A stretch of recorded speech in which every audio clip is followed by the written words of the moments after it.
Hello एमर्स, एक बार पुनः हम लोग आ चुके हैं आइसोमेरिज्म के टॉपिक को आगे बढ़ाने के लिए। जैसे पहले वाले टॉपिक के अंदर या पहले वाले वीडियो के अंदर हम लोगों ने पढ़ा था स्ट्रक्चरल आइसोमर्स, यानी आइसोमेरिज्म के टाइप्स को पढ़ा था। जहाँ पे हम लोगों ने देखा था कि जो आइसोमेरिज्म होता है, स्ट्रक्चरल आइसोमेरिज्म, वो 6 प्रकार के होते हैं और उसमें से 4 की बातें हम लोगों ने कर ली थी। उसमें हम लोगों ने बात कर लिया था चैन आइसोमर्स की, फिर पोजीशन आइसोमर्स की, फंक्शनल आइसोमर्स और रिंग चैन आइसोमर्स की बात कर ली थी। अब हम 5वें और 6वें की बात करेंगे और उससे आगे बढ़ेंगे। तो 5वां जो हमारे पास आता है वो आता है मेटामेरिज्म। मेटामेरिज्म आइसोमर्स क्या होते हैं, इनको हम समझते हैं। देखिए, ऐसे आइसोमर्स जिनके अंदर उनका मॉलिक्यूलर फॉर्मूला क्या हो, सेम हो, फंक्शनल ग्रुप भी क्या हो, सेम हो, लेकिन उस फंक्शनल ग्रुप से कनेक्ट होने वाले जो एरिल ग्रुप हैं या एल्किल ग्रुप हैं वो अलग अलग हो।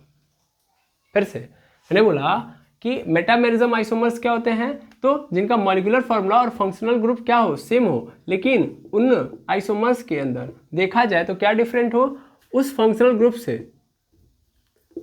ग्रुप के साथ एरिल या एल्किल ग्रुप की कनेक्टिविटी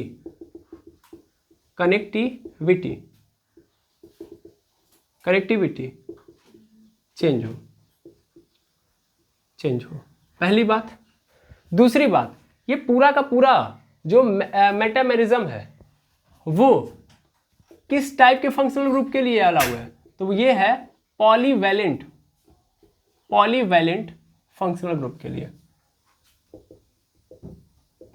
मतलब यहां पे नई बात आ गई, फंक्शनल ग्रुप हो सेम, मॉलिक्यूलर फॉर्मूला हो वो भी सेम, लेकिन वो जो फंक्शनल ग्रुप हो वो कैसा होना चाहिए, पॉलीवैलेंट फंक्शनल ग्रुप के साथ जो क्या होना चाहिए, जो एरिल ग्रुप और एल्किल ग्रुप की कनेक्टिविटी है वो क्या हो गई अगर चेंज, तो उनको हम मेटामेरिज्म बोलेंगे। ठीक है, अब क्या मतलब है इसका मैं समझा रहा हूं। पहली बात तो याद रखेंगे कि मेटामेरिज्म के अंदर हम लोग को पॉलीवैलेंट फंक्शनल ग्रुप लेना है। पॉलीवैलेंट फंक्शनल ग्रुप मतलब क्या होता है, तो देखिए पूरे फंक्शनल ग्रुप को हम डिवाइड करें तो 2 टाइप के अंदर डिवाइड होगा।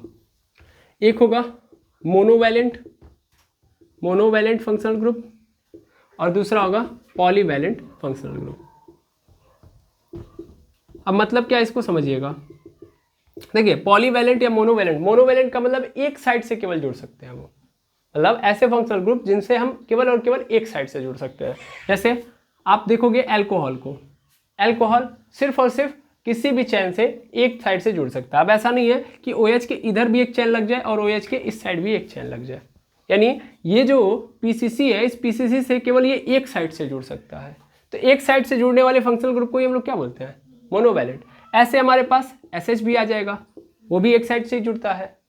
ऐसे ही हमारे पास C डबल बॉन्ड OH आ जाएगा, है ना, वो भी एक साइड से ही जुड़ता है।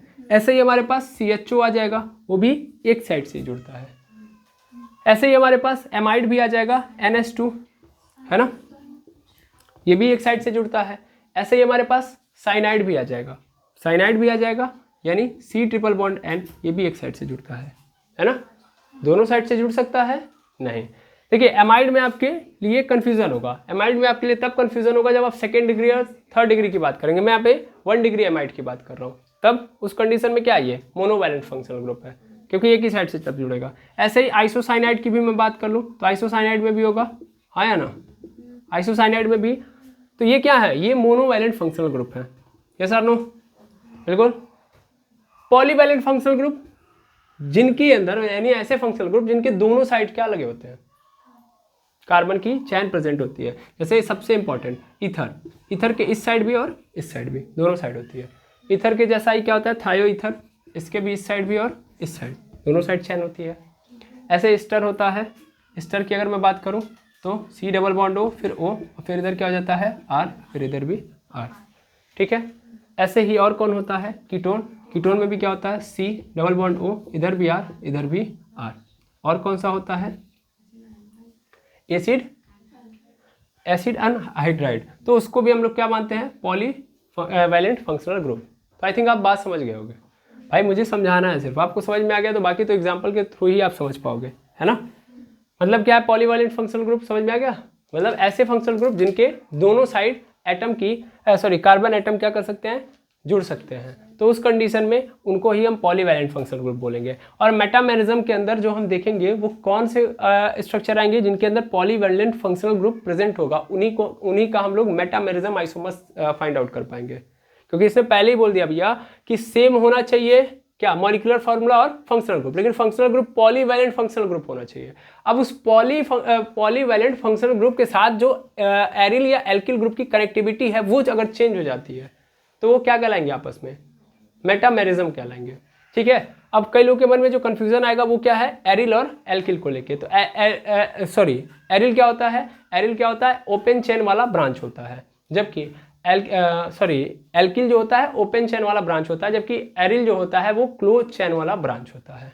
ठीक है ना, ब्रांच है ये जो इनके साथ कनेक्ट होगा। यहाँ पे देखिए ये आर क्या है, मैंने आपको पहले भी सिंबलाइज किया था, ये आर क्या है, ये आर एक्चुअल में एल्किल ही तो है। अब अगर मान लीजिए ये आर जो कनेक्ट हो रहा है इस ओ के साथ वो ओपन है तो एरिल एल्किल कहलाएगा, और अगर ये क्लोज है तो क्या कहलाएगा, एरिल कहलाएगा। सिंपल, ठीक है, आई बात समझ में? अब मैं एक एग्जांपल के थ्रू मेटामेरिज्म को समझाता हूं। जैसे देखिए मान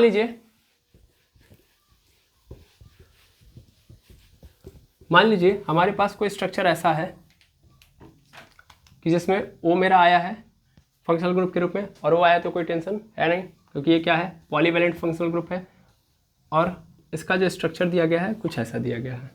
ठीक है, अगर मैं इस स्ट्रक्चर को पकड़ूं तो क्या नजर आ रहा है, ये ओ है, ओ से सी, सी से फिर एक सी, इधर सी, फिर सी से एक सी। अच्छा, अगली बार मैंने थोड़ा बहुत चेंज लाया। अब चेंज लाने के बाद मैंने क्या किया, थोड़ा ध्यान दीजिएगा, अगली बार कुछ ऐसे स्ट्रक्चर आपको नजर आ रहा है। पहले इसको ही चेंज कर लेते हैं, ओ है, फिर ऐसे इधर, फिर ऐसे इधर, फिर ऐसे इधर, फिर ऐसे इधर। दैट मीन्स यहाँ पे ओ है, इधर कार्बन, इधर कार्बन, इधर कार्बन, इधर कार्बन। ठीक है, क्लियर है? अब मैं आपसे क्वेश्चन पूछूं, क्या क्वेश्चन पूछ रहा हूँ कि इनके मॉलिक्यूलर फार्मूला में कोई चेंज आया, बताइए। मॉलिक्यूलर फार्मूला पहले कितना था, तो 1 2 3 4, 4 कार्बन थे, 4, एक ऑक्सीजन, हाइड्रोजन कितना लगेगा इसके पास, 3, इसके पास 2, इसके पास 2, इसके पास 3, कितना हो गया, 3 2 5 2 7 3 10, यानी C4H10O। यहाँ पे आओ, इसके पास 3 मतलब यहाँ पे देखो पहले कार्बन कितने हैं, 1 2 3 4, यहाँ भी है C4, O एक है, और हाइड्रोजन देख लो 3, यहाँ पे 2, फिर 2, फिर 3, तो कितना हो गया, 3 3 6 4 10, यहाँ भी आ रहा है नहीं आ रहा है, C4H10O। तो दोनों का क्या है, मॉलिक्यूलर फार्मूला सेम है, फंक्शनल ग्रुप भी सेम है, और फंक्शनल ग्रुप भी कैसा है, पॉलीवैलेंट है, यहाँ भी है यहाँ भी है, दोनों जगहों पे है बिल्कुल। अब क्या हो रहा है, ध्यान से समझिएगा, पहली बार अगर मैं इस स्ट्रक्चर को देखूं तो इस O के इस साइड लेफ्ट साइड में कितने कार्बन थे, 2, और राइट साइड में कितने थे, 2। ठीक है, जबकि यहाँ पे आके देखो इस O के लेफ्ट साइड में कितने थे, 1, और इधर कितने थे, 3। क्या हो गया, चेंज हो गया ना। अब कैसे चेंज हुआ, मैंने लिखा है एरिल या एल्किल ग्रुप की कनेक्टिविटी चेंज होनी चाहिए। जैसे यहाँ पे देखोगे तो यहाँ पे कितना है, 2, मतलब ये कौन सा ग्रुप है सर, ये एथाइल है, क्या है, एथाइल। लेफ्ट साइड में क्या जुड़ा है, एथाइल, राइट साइड में क्या जुड़ा है, एथाइल, है ना। लेकिन जब इस वाले स्ट्रक्चर को देखोगे तब क्या हो रहा है, तब इस ओके इस साइड मेथाइल जुड़ गया है और इस साइड प्रोपाइल, है ना। चेंज हो गया कि नहीं हो गया, कनेक्टिविटी चेंज हो गई कि नहीं हो गई, एल्किल ग्रुप चेंज हो गया कि नहीं हो गया। तो that is your metamerism. Clear है, बिल्कुल। अब ऐसे ही और स्ट्रक्चर देख लिया जाए, और स्ट्रक्चर देखिए,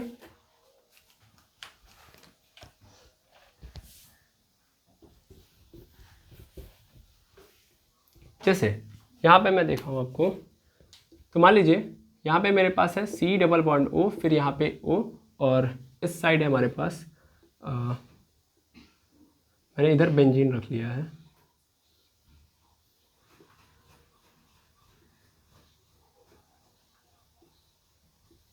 ये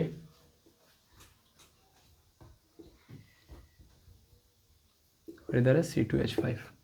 ठीक है, फिर मैंने स्ट्रक्चर चेंज करके एक दूसरा लाने के बाद मैंने क्या किया, इधर ऐसे C रखा डबल बॉन्ड O, इधर क्या कर दिया, इधर बेंजीन को रख दिया इस बार। ठीक है, इधर रख दिया बेंजीन को, इधर O, और O से मैंने क्या किया है, C2H5 को कनेक्ट कर दिया। पहली बात, दोनों के दोनों मेटामेरिज्म वाले आइसोमर्स है कि नहीं है? सर पहली बात में अगर यही हो गया तो फिर चेक काहे करेंगे?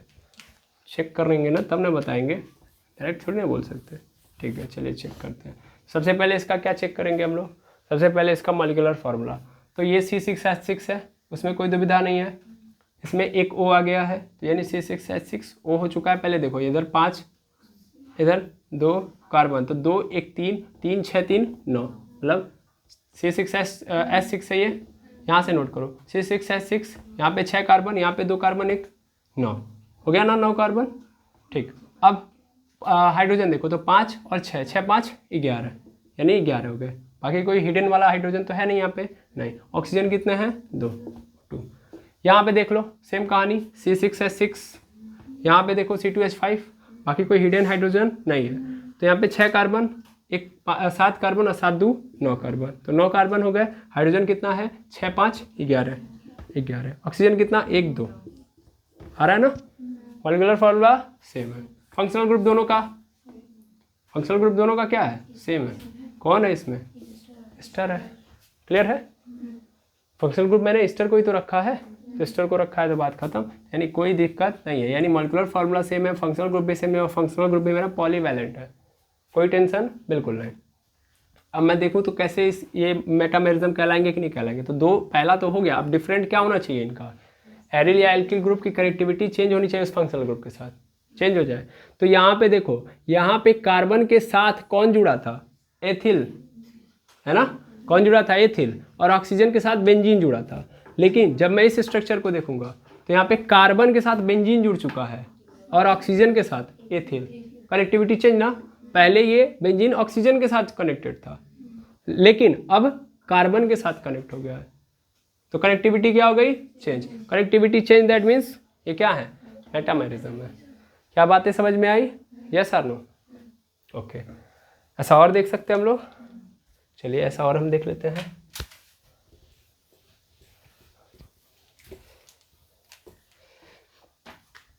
जैसे हमारे पास है, यहाँ पे मैंने डबल बॉन्ड O के साथ C ले लिया, मतलब सॉरी डबल बॉन्ड O ले लिया, ठीक है, C डबल बॉन्ड O। यहाँ पे कौन सा ग्रुप मैंने डाल दिया? कीटोन। ये एक स्ट्रक्चर है, मैंने दूसरा स्ट्रक्चर इसी को चेंज करके क्या बना दिया? यहाँ पे C डबल बॉन्ड O, फिर यहाँ पे ये, फिर यहाँ पे ये ऐसे बनाया था मैंने। इसके पहले वाला यही था? अच्छा, इसके पहले वाला यही था, इसके पहले वाला यही था, तो कुछ चेंज करते हैं। वो ईथर था एक्चुअल में, ठीक है ना? ये कीटोन है। सिमिलर वही है, दिक्कत तो है नहीं। जैसे देखो यहाँ पे कार्बन में, पहली बात तो अब क्या बोलते हैं, मॉलिक्यूलर फॉर्मूला सेम होगा, फंक्शनल ग्रुप सेम होगा, उसमें कोई टेंशन लेने वाली बात नहीं है। सीधा सीधा बस ये देख लो कनेक्टिविटी चेंज है कि नहीं है। तो इधर कार्बन के साथ कौन जुड़ा हुआ है? एथाइल जुड़ा हुआ है या एथिल जुड़ा हुआ है? इधर कौन जुड़ा हुआ है? एथिल। लेकिन इधर कार्बन के एक साइड में कौन जुड़ा हुआ है? मेथिल, इधर प्रोपिल। तो कनेक्टिविटी क्या हो गई? चेंज, क्योंकि एल्किल ग्रुप क्या हो चुका है? चेंज। जोड़ने वाली चीज़ें चेंज, तो ये क्या हो गया? मेटामेरिज्म। तो आई थिंक आपको समझ में आ गया होगा, है ना? मेटामेरिज्म क्या है? क्लियर है? चलिए अब हम देखते हैं टॉटोरिज्म। टॉटोरिज्म के बारे में इतना ही कहूँगा कि मैं यहाँ पे लिख दे रहा हूँ, बोल दे रहा हूँ और यहीं पे ख़त्म कर दे रहा हूँ। फिर टॉटोरिज्म को यहाँ पे समझाना अभी सही नहीं होगा आपके स्वास्थ्य के लिए। भाई पूरा का पूरा प्रेशर आपके माइंड पे पड़ जाएगा, है ना? अब हमको पूरा दिशा अपना चेंज करना पड़ेगा, पहुंचना पड़ेगा किन्हीं और चीज़ों के पास, तो फिर दिक्कत हो जाएगी। तो हम अपने स्वास्थ्य के साथ कोई खिलवाड़ नहीं करेंगे, ठीक है? क्योंकि हमको पढ़ना है आगे जाके, तो फिर हम क्यों आज इतना टेंशन लें? तो कोई भी ऐसा नहीं होना चाहिए, कोई ऐसा नहीं होना चाहिए कि जिसको समस्या हो जाए रातों में कि नहीं हम टॉटोरिज्म नहीं पढ़े तो दिक्कत हो गई, ये हो गया वो हो गया, ठीक है? मैं पहले बता दे रहा हूँ, टॉटोरिज्म हम कहाँ पढ़ेंगे? GOC में, जनरल ऑर्गेनिक केमिस्ट्री के अंदर पढ़ रहे होंगे टॉटोरिज्म को खूब अच्छे से, ओके? इसीलिए मैं पहले ही बोल दे रहा हूँ। लेकिन आपको बेसिक हिंट के लिए मैं समझा देता हूँ कि टॉटोरिज्म क्या है। एक प्रकार से फंक्शनल आइसोमर है। क्या है? टॉटोरिज्म एक प्रकार का फंक्शनल आइसोमर है। फिर से मैं बोल दूँ, टॉटोरिज्म क्या है? एक प्रकार का फंक्शनल आइसोमर है। इतना बस याद रखेंगे। और दूसरी जो एक और अच्छी बात इसके लिए मैं बोल दूं तो वो क्या है कि इस दुनिया का जितना भी टॉटोरिज्म है वो सब फंक्शनल आइसोमर है।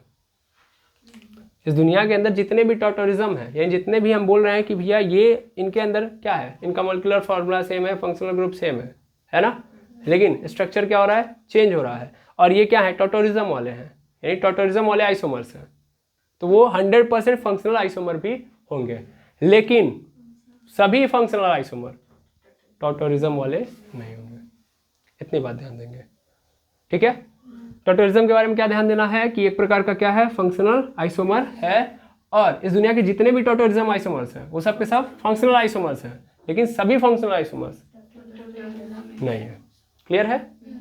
तो इतनी बात के साथ अपने आप को दिलासा दीजिए और हम पढ़ेंगे जीओसी के अंदर। तो यानी ये टोटल हम लोगों ने 6 के 6 स्ट्रक्चरल आइसोमर खत्म कर दिए, है ना।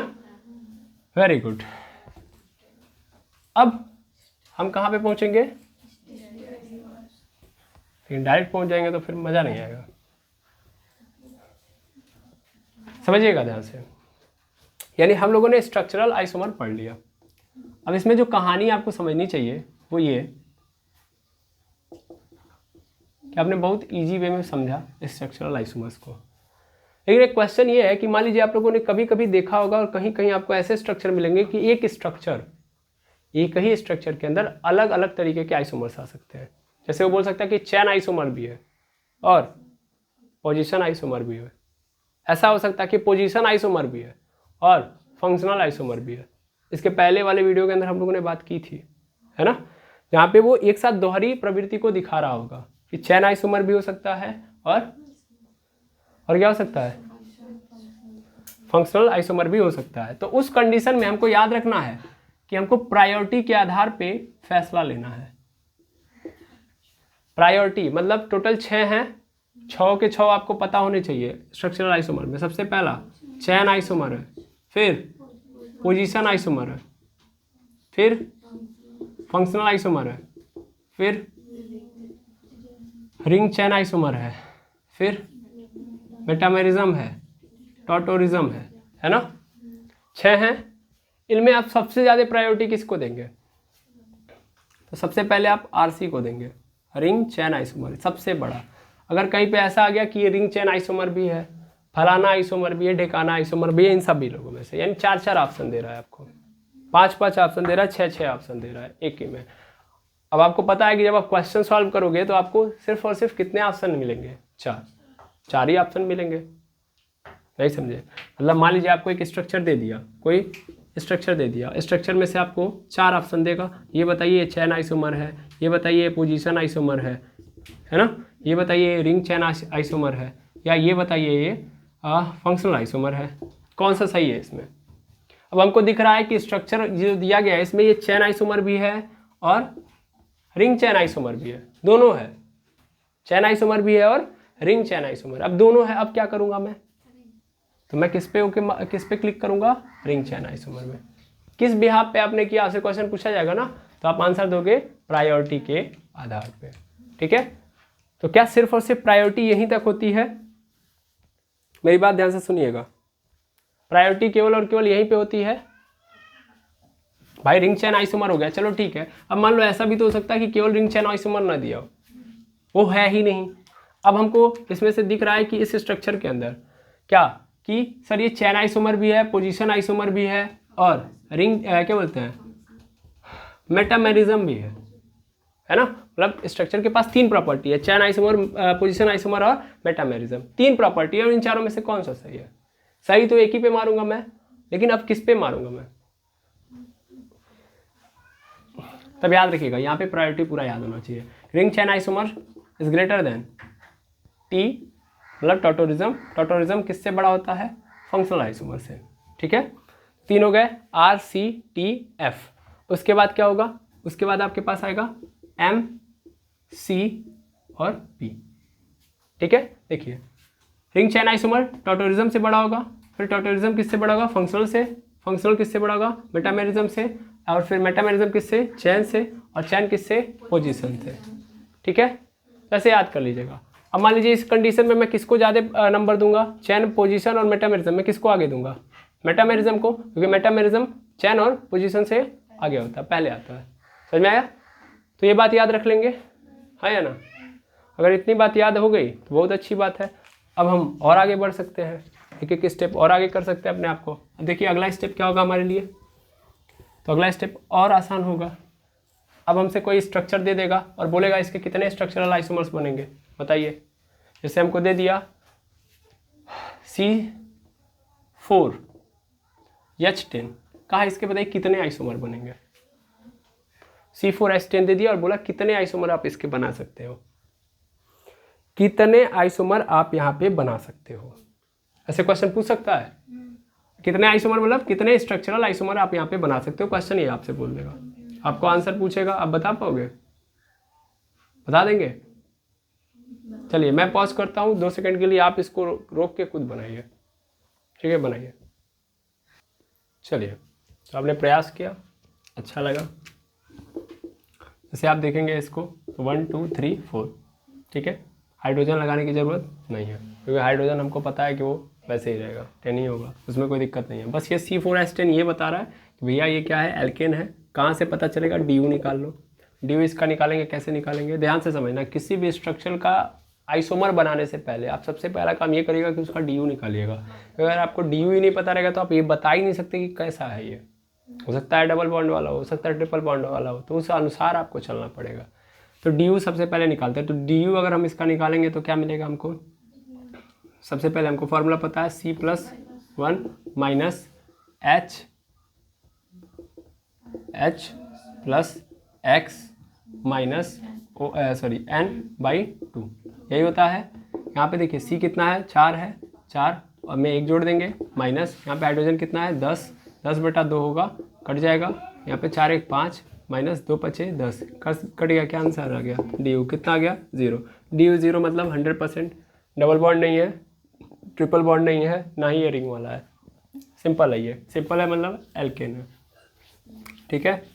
चलो अब समझते हैं बात ध्यान से। तो अगर मैं यहाँ पे देखूँगा तो इसके कितने स्ट्रक्चर बना सकता हूँ मैं, तो सबसे पहला स्ट्रक्चर तो ये होगा, है ना। दूसरा स्ट्रक्चर मेरा क्या हो सकता है, दूसरा स्ट्रक्चर मेरा यहाँ से, इसको मैं हटा के यहाँ पे कनेक्ट कर सकता हूँ बीच में, क्योंकि इधर कनेक्ट करूँ इधर कनेक्ट करूँ तो मेरा वही आएगा। इसके पहले भी हम लोगों ने ये देखा हुआ है, मैंने इसको यहाँ पे कर दिया, है ना। अब यही मेरे पास तरीका हो सकता है, इसके अलावा तो कोई और तरीका है ही नहीं मेरे पास। यानी C4H10 के कितने होंगे आइसोमर, तो टोटल 2, कितने होंगे 2, है कि नहीं है। मतलब C4H10 2 पोर्शन में आपको नज़र आ सकता है, क्लियर है। इसलिए इसके कितने हैं 2, यानी 2 आइसोमर्स हैं इसके, क्लियर है।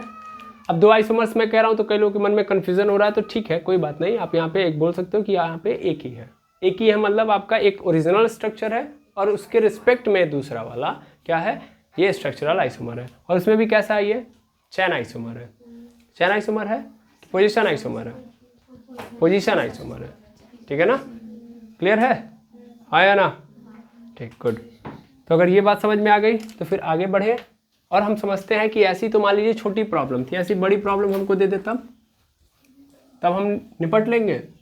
अभी तो सिंपल है, DU 0 है, काम कर लिया आपने, मैंने थोड़ा और बड़ा कर लिया C5H12, अब फिर वही बनाऊंगा, फिर उतना काम करूंगा, मतलब 1 2 3 4 5 कर लिया। अब फिर इसको इधर उधर करो, तो सबसे पहला तरीका इसको यहाँ पे डाल दो, यानी C यहाँ पे आ जाएगा, है ना।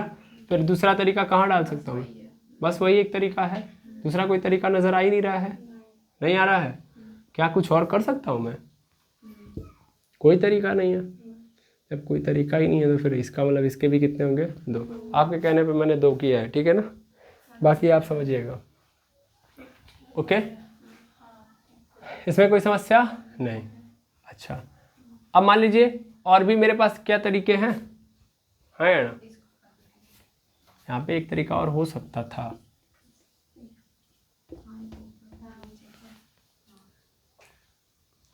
आप डायरेक्ट मत बोल दीजिए, सिर्फ सोच के मत, मतलब सोचिए तब बोलिए, ठीक है ना। तो क्या होगा, पोजीशन आइसोमर ही होगा, लेकिन यहाँ पे आइसोमर्स तो बन रहा है ना, तो यहाँ पे कितने हो गए 1 2 और 3, टोटल कितने हैं 3 है। तो पहले सोचिए इसको, ओके, आई थिंक समझ में आ गया होगा। लेकिन ये फिर से हमारे लिए क्या बन रहा है, क्रिटिकल बन रहा है। ऐसे तो हम भूल भी सकते हैं, छोड़ भी सकते हैं, एजम्पशन में चल रहा है कि बना रहे हैं नहीं बना रहे, जितना आ रहा है समझ में उतना किया, बोल दिया इतना ही होगा। तो ऐसे हम क्या कर रहे हैं, रिस्क ले रहे हैं, रिस्क नहीं लेना है ना। 100% एक्यूरेसी। पढ़ाई में कैसा रिस्क, आप पढ़ ही सी ले रहे हैं ताकि आप सिंपल कर पाएँ इन सभी प्रॉब्लम्स को। तो इसी प्रॉब्लम को हम लोग सिंपल करने का प्रयास करते हैं, यानी हम स्ट्रक्चरल आइसोमर किसी का भी दे दे तो हम कैसे उसको सिंपल करेंगे, ठीक है। तो उसको सिंपल बनाने के लिए सबसे पहले हमारे पास कोई ना कोई क्या होना चाहिए, हथियार होना चाहिए। बिना हथियार के तो हम लड़ाई कर ही नहीं सकते ना, है ना। तो उसमें सबसे इम्पॉर्टेंट क्या होता है कि इसमें सबसे इम्पॉर्टेंट हथियार जो होता है इनका एल्किल ग्रुप होता है। यानी जो भी आपको स्ट्रक्चर देगा, मतलब जो भी आपको मॉलिक्यूलर फार्मूला देगा, उस मॉलिक्यूलर फार्मूले में आप जो स्ट्रक्चर देखोगे तो उस स्ट्रक्चर के अंदर क्या मिलेगा आपको, एल्किल ग्रुप मिलेगा, ठीक है ना। एल्किल ग्रुप, ये एल्किल ग्रुप बड़ा महत्वपूर्ण रोल निभाते हैं। जैसे अगर आप बात करोगे इनकी तो ध्यान से समझिएगा कि हर एल्किल ग्रुप का कितना आइसोमेरिज्म होता है, उस आधार पे आप अभी स्ट्रक्चर की आसानी से डिफाइन कर सकते हो टोटल आइसोमेरिज्म। जैसे अगर मैं बात करूं CH3 का, CH3 एक एल्किल ग्रुप है, हाँ या ना, मिथाइल है ना। इसका कितना स्ट्रक्चरल आइसोमर हो सकता है, एक। अभी आपको समझा दे रहा हूँ, टेंशन मत लीजिएगा। अगला C2H5, C2H5 अगर एल्किल ग्रुप है तो इसको कितनी बार में मैं डिवाइड कर सकता हूँ, एक ही तरीका है। फिर C3H5 है, C3H5 कर रहा हूँ, यहाँ पे C3H7 है, ठीक है ना। तो इसके कितने तरीके हैं, 2। इसके कितने तरीके हैं, 2। अच्छा, C4H7 है, C4H9 है, तो इसके कितने तरीके हैं, 4। इसके कितने तरीके हैं, 4। और अगर C5H11 है, ठीक है, तो इसके कितने तरीके हैं, 8। C3H7 के 2 होंगे, इसका एक ही होगा, मतलब एक ही का मतलब यही जो है वही है, इसका दूसरा नहीं बनेगा। C2H5 जो है वही है, इसका दूसरा नहीं बनेगा। C3H7 इसके कितने बनेंगे, 2। और C4H9 के कितने बनेंगे, C4H9 के 4 बनेंगे। और C5H11 के कितने बनेंगे, 8। ये तरीके हैं, मैंने आपको डायरेक्ट लिख के दे दिया। तो आपके मन में जो प्रश्न उठना चाहिए वो आएगा कैसे, बिल्कुल सही है, आना चाहिए, ठीक है। इस चीज़ को हम लोग कॉमन नेम के अंदर पढ़ रहे होते हैं, ठीक है। जब हम कॉमन नेम IPSC पढ़े थे तो IPSC का सबसे लास्ट टॉपिक था कॉमन नेम। कॉमन नेम के अंदर आपको पढ़ाया जाता है कि वहाँ पे आप देख रहे होंगे कि isopentyl, N pentyl, normal pentyl, ये सब चीज़ें आती हैं, ठीक है। अगर नहीं पढ़े हैं तो अच्छी बात है, उसको पढ़ा जाएगा। अदरवाइज मैं यहाँ पे आपको समझा देता हूँ, कुछ समझाऊंगा, बाकी आप समझ लोगे, ठीक है। नेमिंग जरूरी नहीं है, फिलहाल में हम स्ट्रक्चरल आइसोमर की बात कर रहे थे, इसलिए आइसोमर के ऊपर काम करेंगे। जैसे अगर हम CH3 को पकड़े तो CH3 आया कहाँ से था, CH4 से आया था। CH4 से मैं अगर एक हाइड्रोजन निकाल दूँ क्या बन जाएगा मेरा, CH3 बन गया। थोड़ा समझते हैं, बहुत जरूरी है ये। अब ये CH3 आ गया, अब क्या मैं इस CH3 को किसी और तरीके से, मतलब CH3 को पकड़ो, ये रहा CH3 मेरा, अब इसको मैं क्या अलग अलग तरीके से लिख सकता हूँ, कोई और तरीका है मुझे इसको लिखने का, कोई और तरीका नहीं है। तो इसका मतलब केवल और केवल क्या है, एक ही है, और एक ही है मतलब एक ही है, तो एक ही है। तो CH3 का अगर मैं तरीका देखूँ तो कितना है, 1, खत्म। दूसरा तरीका, ये C2H5 आया, तो C2H5 कहाँ से आया होगा, C2H6 से आया होगा। C2H6 से एक हाइड्रोजन निकाल दो, क्या बनेगा आपके पास, C2H5 बनेगा। और C2H5 है भाई, ध्यान से समझिएगा, C2H5 को लिखने का कितना तरीका है भाई, C2H5 है क्या, अगर मैं थोड़ा सा ध्यान से देखूं तो यहाँ पे देखिएगा, C2H5 को लिखते हैं 1 2, यहाँ पे 1 2 3, और यहाँ पे कितना होगा आपका 1 2, और ये कनेक्शन वाला पॉइंट, ठीक है।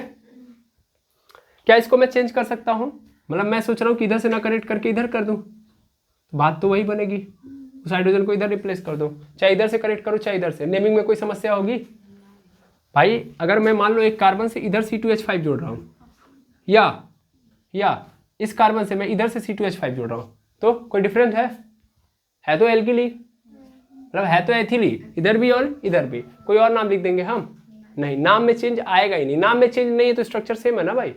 IPSC चेंज हो जाता तब ना मानते कि स्ट्रक्चर में कोई चेंजेस आए हैं। तो यहाँ पे आइसोमर बन ही नहीं रहे हैं, बन रहे हैं आइसोमर भाई। आइसोमर का मतलब हमने यही समझाया कि उनका फंक्शनल ग्रुप सेम हो, है या ना, क्या बोलते हैं, मॉलिक्यूलर फार्मूला सेम हो, लेकिन स्ट्रक्चर जब चेंज होगा तो IPSC नेम भी चेंज होगा। IPSC नेम यहाँ पे चेंज नहीं हो रहा है, तो IPSC नेम चेंज नहीं हो रहा है तो इसका मतलब आइसोमर बना ही नहीं ना, समझ पा रहे हैं। ऐसे तीसरे नंबर पे जाओ, तीसरे में क्या है मेरे पास, C3, मान लो मेरे पास क्या है, C3H8 है, इसमें से एक हाइड्रोजन निकाल दो, तभी तो मेरा ये बनता है C3H7 बनता है। ये हम आपको एल्किल वाले सब बता रहे हैं, C3H7। अब C3H7 को हम पकड़ते हैं। अब देखते हैं इसके कितने तरीके हैं। तो सबसे पहला तरीका तो सिंपल वे में लिख दो, ध्यान देना, CH2CH2CH3 हो जाएगा। सबसे पहला तरीका तो ये है हमारे पास। अच्छा, दूसरा तरीका क्या है, मैं ऐसे लिख सकता था कि यहाँ पे CH2 था, सॉरी CH3 था, यहाँ पे नहीं, यहाँ पे CH2 मत लिखिए ना, हाँ CH3 मत लिखिए, CH2 क्योंकि कनेक्ट होगा। यहाँ पे मैंने CH3 लिख लिया और मैं यहाँ पे क्या कर दूँ, मैं यहाँ पे एक बॉन्ड के साथ इधर कनेक्ट कर दूँ। समझना ध्यान से, मैंने क्या कर दिया, इधर की ओर कनेक्ट कर दिया। इधर की ओर कनेक्ट करूँगा तो CH2 बनेगा ना, नहीं ज़्यादा हो जाएगा, तब CH ही यहाँ पे लेना पड़ेगा, तब यहाँ पे CH3 हो जाएगा। ठीक है, अब ये जो आपको स्ट्रक्चर दिख रहा है, पहला तो स्ट्रक्चर ऐसे होगा, इसमें कनेक्टिविटी सीधा यहाँ पे है, बहुत इंपॉर्टेंट है। लेकिन जब मैं इसको देखूंगा तो ये क्या हो गया आपका CH, इधर आपका CH3 और इससे कनेक्ट हो गया आपका CH3 हो गया, दिख रहा है। अब ध्यान से देखो ये कैसे चेंज हो गया, पहले ये पहले कार्बन से कनेक्ट हो रहा था, मतलब अभी देखो, अभी ये कार्बन से अगर ऐसे कनेक्ट होता है तो ऐसे, जैसे यहाँ पे लिखा गया CH2CH3 ऐसे कनेक्ट हो रहा है, तो इसका मतलब इस कार्बन से क्या कनेक्ट हुआ है भाई, इस कार्बन से कनेक्ट हुआ है प्रोपाइल ग्रुप। कौन सा है, प्रोपाइल ग्रुप। लेकिन जब मान लो अगर इसने ऐसे कनेक्ट किया कि यहाँ पे कार्बन कनेक्ट हुआ है ऐसे CH, फिर इधर कनेक्ट हुआ है CH3 और फिर इससे भी कौन कनेक्ट हो गया है, CH3, तो अभी देखो चेंज हो गया ना, है कि नहीं है।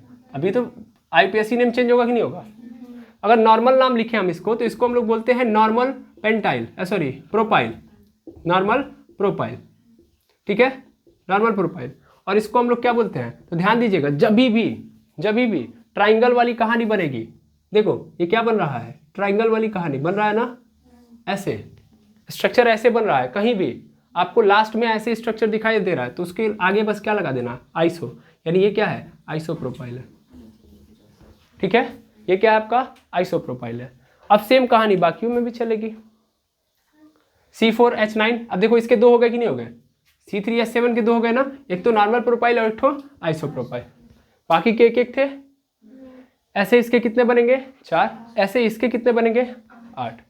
समझ में आया। अब मैं चाहूं तो बारी बारी बनाऊंगा, लेकिन बनाने का मतलब यहाँ पे टाइम वेस्ट है। ठीक है, हम इसको कहाँ पे बना लेंगे, कॉमन नेम जब पढ़ रहे होंगे तब। IPSC के अंदर वो कहानी है, उसको हम एक क्लास के अंदर खत्म कर लेंगे, कॉमन नेम जहाँ पे मैं आपको बता दूंगा क्लियरली वे में। ठीक है, तो चलिए हमको बस याद ये रखना है कि अगर CH3 हमारा जुड़ा हुआ है तो इसका मतलब ये कितने स्ट्रक्चर डिफाइन करवा सकता है, एक। C2H5 तो एक और स्ट्रक्चर बनवा सकता है, मतलब इसके पास कोई नया स्ट्रक्चर नहीं है, जैसे हैं वैसे ही हैं, ये कहने का मतलब है। लेकिन C3H7 तो इसका मतलब इसके दो स्ट्रक्चर है, दो रूप होंगे, एक तो ओरिजिनल वाला और एक उससे अलग, आइए समझ में। फिर C4H9 के कितने, 4, C5H11 के कितने, 8। ठीक है, अच्छा मैं आपको एक थोड़ा सा बता देता हूँ, थोड़ा सा याद रख लीजिएगा, जरूरी है, क्योंकि C5H11 जब आएगा आपके पास, ठीक है, तो C5H11 में आप याद रखिएगा कि जो अभी आप स्ट्रक्चर बनाए हो ऐसे देखा है ना आप लोगों ने, ठीक है, तो ऐसे को हम लोग बोलते हैं जब इस तरीके से हमारा कार्बन बन जाता है, तो इसका कॉमन नेम जब हम करते हैं, देखिए अगर ये एल्केन ग्रुप है तो इसको हम लोग बोलेंगे नियोपेंटेन। क्या बोलेंगे, नियोपेंटेन। कॉमन नेम इसका क्या होता है, नियोपेंटेन। और अगर मान लो एक कनेक्टिविटी है किसी से, यानी किसी से कनेक्ट हो रहा है, यानी एल्काइल ग्रुप है, तब इसको क्या बोल देंगे हम लोग, नियोपेंटाइन। क्या बोल देंगे, नियोपेंटाइन। सपोज कर लो ये किसी से कनेक्ट होगा अब आगे जाके, मतलब जो कार्बन है हमारा, उस कार्बन से जो एल्किल ग्रुप है वो कुछ ये है, तो इस कंडीशन में इसका कॉमन नेम क्या होगा, इसका नियोपेंटाइन। अगर ये सिंपली यही स्ट्रक्चर है तो ये क्या है अपने आप में, नियोपेंटेन। जैसे आपने अभी जस्ट देखा भी था, C5H12 का जब आप बनाओगे तो एक्चुअल में इसका कॉमन नेम क्या होगा, नियोपेंटेन। नॉर्मली क्या होगा, नॉर्मली देखा जाए तो पेंटेन है, अगर सीधा स्ट्रक्चर बन रहा है तो। अगर इस तरीके से स्ट्रक्चर मैंने बना दिया तब नियोपेंटेन। याद रखिएगा, फेमस है ये, इसीलिए मैंने बता दिया आपको, अपने आप में क्या है, फेमस है। ऐसे कार्बन को ऊपर नीचे कर दिया जाता है, चारों ओर से घेर दिया जाता है कार्बन से ही, तो उसको हम क्या बोलेंगे, नियोपेंटेन। क्लियर है, ठीक। अब ये बातें याद हो गई आपको। अब अगर ये बातें याद हो गई तो मैं क्या कर रहा हूँ, यहाँ पे बहुत सारे एग्जाम्पल यहाँ पे लिख दे रहा हूँ, और बारी बारी हम क्या करेंगे, उन सभी का स्ट्रक्चर यानी स्ट्रक्चरल आइसोमर डिफाइन करने का प्रयास करेंगे। लेकिन तरीका क्या होगा, इसको छोड़ेंगे नहीं, इसी की सहायता से आगे बढ़ेंगे। ओके, तो चलिए मैं पॉज कर रहा हूँ, पहले मिटा के फिर एग्जाम्पल नोट कर रहा हूँ यहाँ पे। चलिए ये हमारे पास कुछ एग्जाम्पल है, लेकिन इन एग्जाम्पल को सॉल्व करने से पहले एक बार पुनः मैं कुछ चीज़ें आपको एक्स्ट्रा बता दे रहा हूँ। एक्स्ट्रा मतलब जिससे आप आसानी से कर लो। जैसे देखिए, अगर आपका डी यू 0 हो रहा है, क्योंकि डी यू दो तरीके से हो सकता है, या तो 0 होगा इज इक्वल टू 0, या तो इज इक्वल टू नॉट 0। ठीक है, अब अगर 0 होगा ठीक है, अगर 0 होगा तो सिंपली आपको क्या करना है, वही तरीका लगाना है जो आप लगाते आ रहे हो, उसको तोड़ तोड़ के बनाते जाओ। ठीक है, लेकिन जब 0 नहीं है, जब 0 नहीं है तब उस कंडीशन में आप ध्यान से देखो कि कोई फंक्शनल ग्रुप जुड़ा है कि नहीं है। अगर फंक्शनल ग्रुप है तब तो आप वो यूज़ कर लो, ज़्यादा दिमाग ही नहीं लगाना है। और अगर फंक्शनल ग्रुप नहीं है दैट मीन्स या तो वो डबल बॉन्ड होगा, या तो ट्रिपल बॉन्ड होगा, या तो वो रिंग होगा। तो पुनः आपको क्या करना पड़ेगा, सेम जैसे 0 जब होगा डी यू, तो उसी की तरह काम करना पड़ेगा, यानी अलग अलग तरीके से एक्सपेंड करना है। सबसे पहले मैं इसकी फील दिलवा देता हूँ आपको। ये वाला कहाँ गया, ये कार्बोक्सिलिक एसिड और एस्टर वाला, या ये वाला पकड़ लो C4H10O, क्योंकि इसके अंदर फंक्शनल ग्रुप दिख रहा है। भाई ध्यान से समझो, डी यू 0 है नहीं 0 है और उसमें फंक्शनल ग्रुप है, तो कैसे पता चलेंगे, अगर करेंगे, अगर कार्बन हाइड्रोजन के अलावा कोई भी एलिमेंट आ रहा है तो 100% फंक्शनल ग्रुप आया है। और फंक्शनल ग्रुप आया है तो आपको कुछ नहीं करना है, सिंपली क्या करना है, वही दिमाग लगाना है जो आप लगाते आते हो। कौन सा, मतलब दिमाग लगाना है जो आप लगाते आते हो, नहीं है जो आपको लगाना है। लगाना क्या है, जो अभी आप बनाए हो उनका यूज कर लीजिएगा आप। ठीक है, जैसे मैं अगर इसको पकड़ूँ C4H10O को, तो आपको पता है कि O आ रहा है, तो यहाँ से दो ग्रुप बनेंगे, एक तो अल्कोहल का, ठीक है ना, एक तो अल्कोहल का, क्योंकि ध्यान से देखो तो ये क्या है आपका, ये एल्केन है, या ना, ये एल्केन है। अरे भाई बेसिक ऑब्जर्वेशन, और एल्केन के साथ वो जुड़ जाता है तो दो ग्रुप बनते हैं, अल्कोहल और ईथर, अल्कोहल और ईथर। अब अल्कोहल का अगर स्ट्रक्चर होगा तो अल्कोहल कैसा है, मोनोवैलेंट है, यानी वो एक ही साइड जुड़ेगा। अब एक साइड जुड़ेगा तो थोड़ा ध्यान से समझना, यानी OH तो बाहर निकाल दिया मैंने, अब इस OH से कनेक्ट कितना होगा, तो सर 4 कार्बन आया ना, 4 कार्बन और कितने हाइड्रोजन, H9, तो ये क्या हो गया, C4H9 हो गया। C4H9 है क्या एक्चुअल में आपका, ब्यूटाइल है। अभी जस्ट मैंने लिखवाया है, एक बार पुनः बता देता हूँ, CH3 C2H5 C3H7 और C4H9 C5H11, ये मिथाइल है, ये एथाइल है, और ये आपका प्रोपाइल है, ये ब्यूटाइल है, और ये पेंटाइल है ना। अब इनके खुद के आइसोमर्स में देखूं तब तो CH3 यानी मिथाइल के आइसोमर कितने होते हैं, एक, यानी एक तरीके से अलग तरीके से बन सकते हैं, मतलब सिंपली एक ही तरीके के होते हैं। ये C2H5 इसके आइसोमर एक, C3H7 के 2, C4H9 के 4 और C5H11 के 8। ये क्या बताते हैं, ये क्या बता रहे हैं कि इनके खुद के आइसोमर्स इतने होंगे, यानी खुद ये अलग अलग इतने पार्ट में या इतने अलग अलग स्ट्रक्चर शो करेंगे। मैं ध्यान से देखूँ, इस OH को हटा दूँ, अभी C4H9 दिख रहा है, C4H9 इसका मतलब क्या है, ये ब्यूटाइल है, और ब्यूटाइल के खुद के कितने स्ट्रक्चर होंगे, 4 होंगे, यानी इनको 4 अलग अलग तरीके से लिखा जा सकता है। और 4 अलग अलग तरीके से लिखूंगा तो एक एक कनेक्टिविटी पे OH डालते जाऊंगा, तो 4 अलग अलग मुझे अल्कोहल मिलेंगे कि नहीं मिलेंगे, यानी यहाँ से इसके स्ट्रक्चरल आइसोमर्स कितने मिलेंगे, 4। बनाने की जरूरत है नहीं, यहाँ पे हम कुछ नहीं दिमाग लगाएंगे, सिर्फ ऐसे काम कर लेंगे अपना। ठीक है, स्टर वाले केस में देखो, स्टर वाले केस में हमको क्या कर देना, O को बीच में रख लेना है, सॉरी ईथर है तो, और बाकी को इधर रख देना है ना।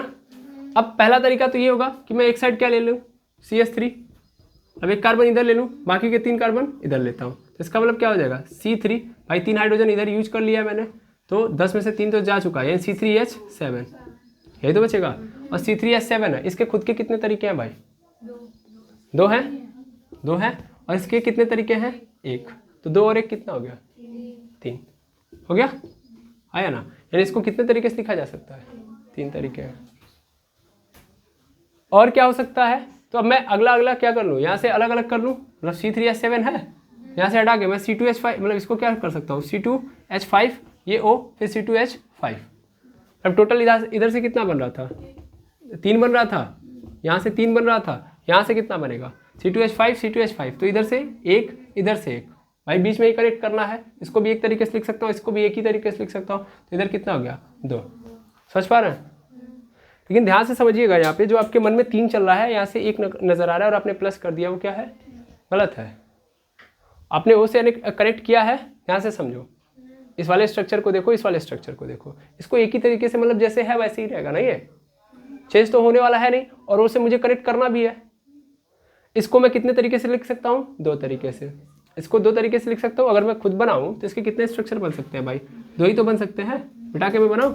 देखिए, सबसे पहला तरीका मेरे पास ये होगा कि देखो यहाँ पे CH2 है, तो ऐसे समझो CH3 है, CH2 है, CH2 है, और यहाँ पे क्या हो गया? O आ गया, फिर यहाँ पे क्या हो गया? CH3। पहला तरीका ये है। दूसरा तरीका मेरे पास क्या है? मेरे पास दूसरा तरीका है कि CH3 है, यहाँ पे CH है, और इधर क्या है? O है, और यहाँ पे क्या है? CH3 है, और इधर O फिर CH3। यही तो कर सकता हूँ। इसके अंदर तो कोई वेरिएशन नहीं ना ला सकता, लाऊंगा यहीं पे ना।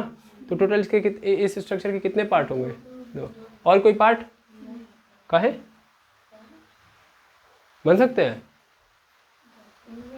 काट के इधर कर दूं, इसको उठा के इधर कर दूं, बन सकते हैं। तभी कितने तब कितने बनेंगे? तब ये कौन सा आइसोमर कहलाएगा? मेटामेरिज्म फॉलो होगा कि नहीं होगा? यहाँ पे फॉलो होगा। अरे भाई O के राइट साइड इधर, और फिर O के राइट साइड इधर चेंज होगा, तो 2 और 2 कितना हो गया? टोटल कितने हो गए? 4। खोल के देखा तो कितने मिल गए? 4। कंफ्यूज नहीं होना है, समझना है, क्योंकि ये क्या है? पॉलीवैलेंट है। इसी चीज़ को मैं समझा रहा हूँ। यहाँ पे तो आपने डायरेक्ट लिख दिया, यहाँ पे लिखने से पहले आपको सोचना है। इसके 2 हैं तो 2 यहाँ पे भी हो सकते हैं और 2 उधर भी हो सकते हैं, बस यही पकड़ना था आपको। तो टोटल कितने हो गए? 4। समझ में आया? समझ में आया कि नहीं आया? आ गया, वेरी गुड। अब ऐसे ही हम इसका देख सकते हैं। नहीं, इसका नहीं, इसके बाद कौन है? ये वाला, ये तो बेंजोनाइट का है, इसका तो हम निकाल ही लेंगे, लेकिन इसका लिखते हैं हम C4H8O2, कार्बोक्सिलिक एसिड और एस्टर का। चलो देखो इसका, तो कार्बोक्सिलिक एसिड कैसा होता है? सिंपल, ध्यान से समझो। मोनोवैलेंट में कोई टेंशन नहीं है, प्रॉब्लम कहाँ होगी? पॉलीवैलेंट में।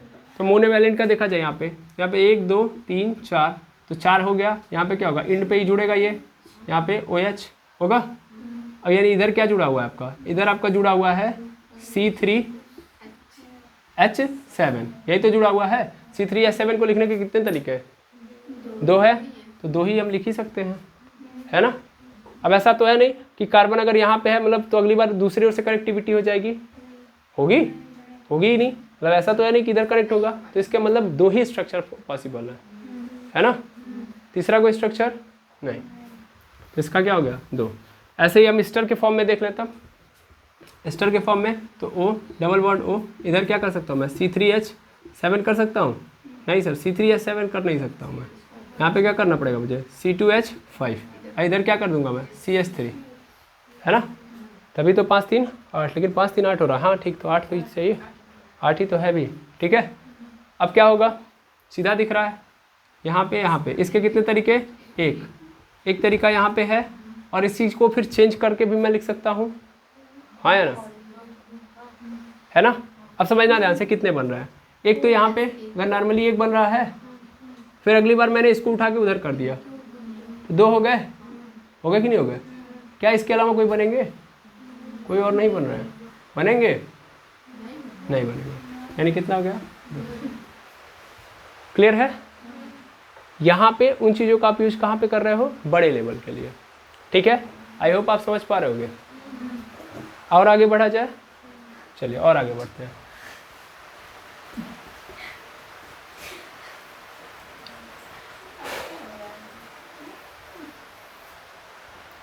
जैसे अब मैं इन लोगों का करूं, C4H16 है, तो पहली चीज़ तो इन लोगों की बात खत्म कर दो, क्योंकि इन लोगों को मैंने बोल दिया था कि ये फंक्शनल ग्रुप वाले लोग हैं, मैंने डायरेक्टली कर दिया। लेकिन आज के बाद याद रखिएगा, सबसे फर्स्ट प्रिस्क्रिप्शन मेरी यही है कि स्ट्रक्चरल आइसोमर ज्ञात करते हुए सबसे पहले DU फाइंड आउट करो, है ना। DU इसका निकालो, इसका DU कितना होगा? फटाफट निकालो। 4 + 1 हो गया 16 है, तो 16/2 8 हो गया, है ना। अब यहाँ पे देखा 16 नहीं है, सॉरी C4H10 है, C4H10 है। तो अगर मैं देखूँ तो कितना होगा? तो ये 4 + 1 5 हो गया, 10/2 कितना हो गया? 5 - 5 0 हो गया। अगर 0 है तो बड़ा सिंपल केस है, सब के सब क्या होंगे? एक्सपेंड कर दीजिए। जैसे सबसे पहला तरीका मेरे पास क्या होगा? सबसे पहला तो यहाँ पे देखो, यहाँ भी तरीके देखो। यहाँ पे पेरेंट कार्बन चेन कितने की होगी मेरी? 5 की मैं बना के कर सकता हूँ, तो 5 की बनाऊँ 1 2 3 4, 1 2 3 4 5 हो गया। अब अगला तरीका 1 2 3 4 और 5, पीसीसी 5 की तो बनेगी। अच्छा 4 ही है, ठीक ठीक ठीक 4 ही है, पेशेंस रखिए, 4 है 4। अब अगले कंडीशन में मैं क्या करूँ, अगले कंडीशन में मैं पीसीसी 3 की बना दूँ और एक को क्या बना देता हूँ, सब्सटीट्यूट बना सकता हूँ मैं, बिल्कुल। तो मैं क्या करूँगा 1 2 3 हो गया, 1 2 3। अब मैं क्या करूँगा, एक यहाँ पे लगा दिया, क्लियर है। अच्छा तो पहला तो ये एक स्ट्रक्चर नज़र आ रहा है, दूसरा ये, तीसरा बन सकता है क्या कि मतलब पीसीसी में 2 की कर देता हूँ, सब्सटीट्यूएंट 2 की बना देता हूँ। पॉसिबल है? नहीं है, पॉसिबल ही नहीं है।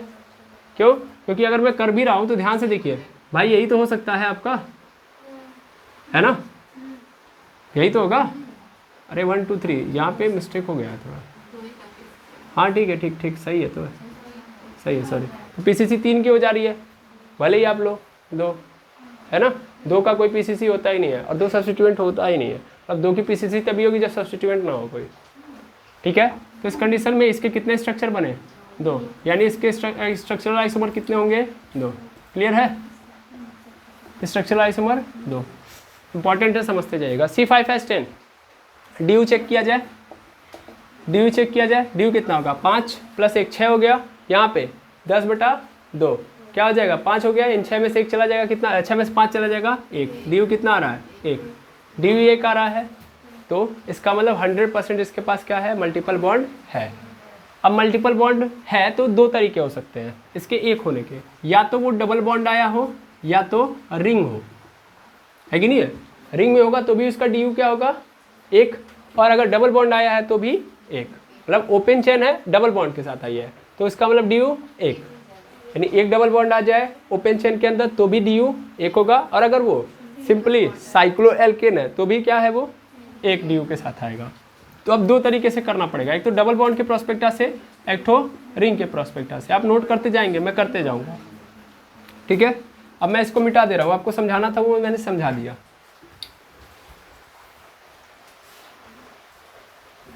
यहाँ पे मैं बता रहा हूँ,